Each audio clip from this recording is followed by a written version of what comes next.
Pernahkah kita sampai pada satu titik di mana kita sudah menjadi sangat bebal dengan berbagai nasihat, motivasi, kata-kata bijak, dan lain-lain?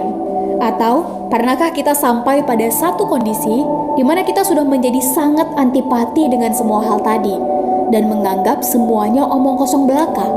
Sikap seperti itu tentu adalah sikap yang manusiawi dan wajar, apalagi di tengah kehidupan yang mungkin semakin jauh dari harapan dan cita-cita kita. Ya, hidup memang sudah pasti tak seindah kata-kata para pujangga, tak semudah kata-kata para motivator, tak sesimpel saran-saran para psikolog, tak sepraktis trik-trik dari buku, dan tak segampang tips-tips dari YouTube.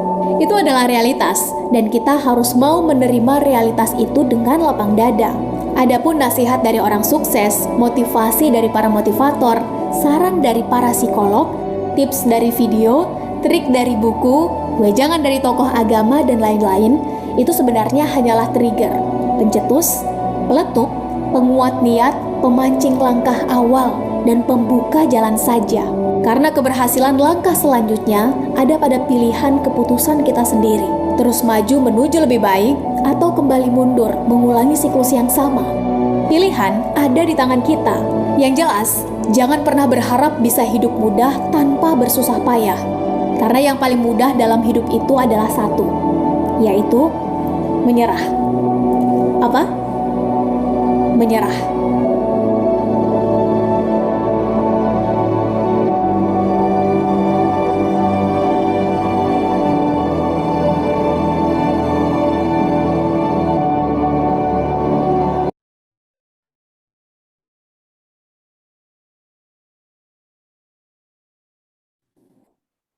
Jadi kesimpulan apa yang kamu dapat setelah menyimak video tersebut, Rahmanisa? Baik Iin, jadi kesimpulan yang saya dapat dari video yang telah ditayangkan tadi, yaitu pilihan itu kan ada di tangan kita. Jadi jangan pernah berharap bisa hidup mudah tanpa adanya susah payah. Karena hal yang paling mudah dalam hidup kita yaitu menyerah. Jadi kalau kita ingin hidup mudah, ya harus bersusah payah dulu. Sesulit apapun, setidak ideal apapun, atau serendah apapun kondisi kita, jangan pantang menyerah. Intinya, jangan pernah menyerah jika ingin mencapai suatu hal. Begitu, Iin. Baik, terima kasih Rahmanisa. Sama-sama.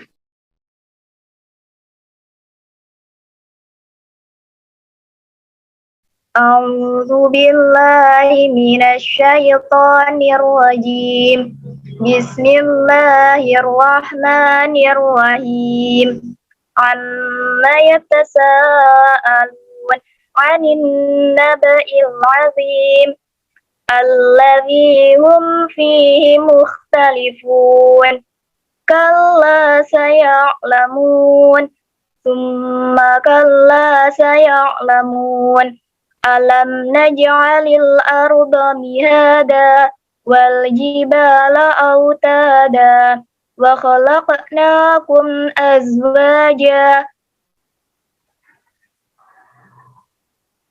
wa ja'alna nawmakum subata wa ja'alna al-laila libasa wa ja'alna an-nahara ma'asha wa banayna fawqakum sab'an shidada wa ja'alna sirajan wahaja wa anzalna minal mu'sirati ma'an thajjaja linukhrija bihi habban wa nabata wa jannatin alfafa. Inna yawmal fasli kana miqata yawma yunfakhu fis suri fatatuna afwaja wa futihatis sama'u fakanat abwaba wa suyyiratil jibalu fakanat saraba. Inna jahannama kanat mirsada lit-taghina ma'aba labithina fiha ahqaba لا يذوقون فيها بردا ولا شرابا إلا حميما وغساقا جزاء وفاقا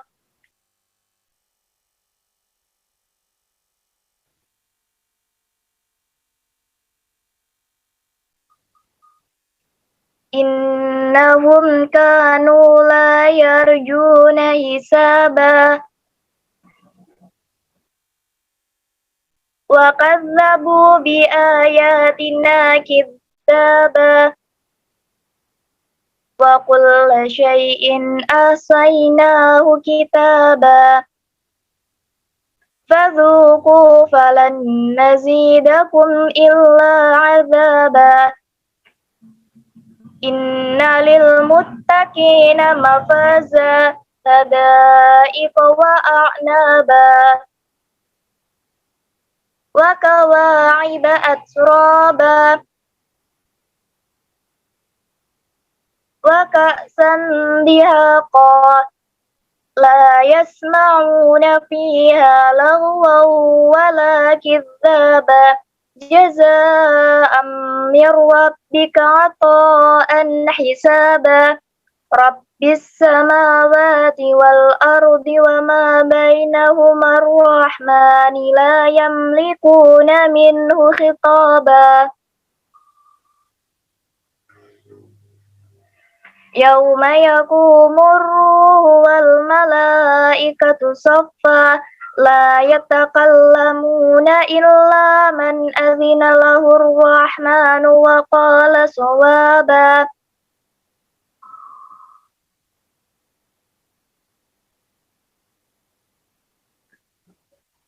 ذلك اليوم الحق فمن شاء اتخذ إلى ربه مآبا إنا أنذرناكم عذابا قريبا يوم ينظر المرء ما قدمت يداه ويقول الكافر يا ليتني كنت ترابا صدق الله العظيم.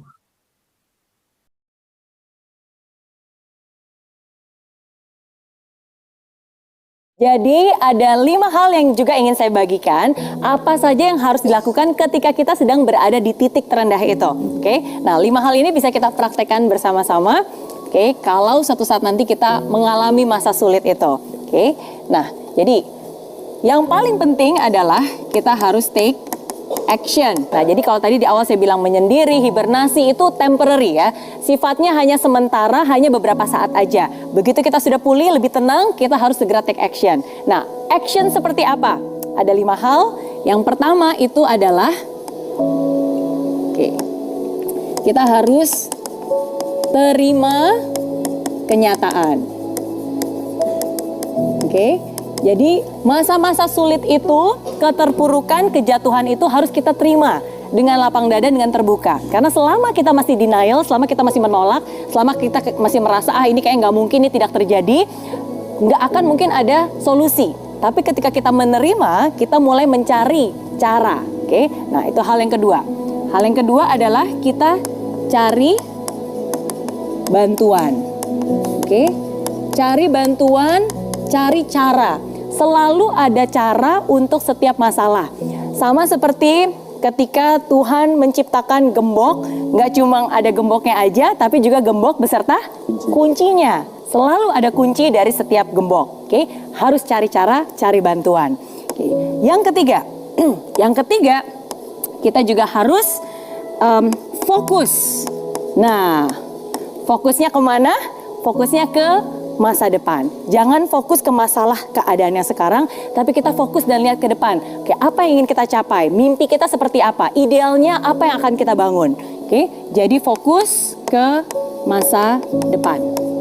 Karena saya juga percaya, selama kita masih punya harapan, disitulah kita masih punya masa depan. Dan harapan itu akan membangkitkan kita dan memberikan kita energi untuk keluar dari titik terendah itu.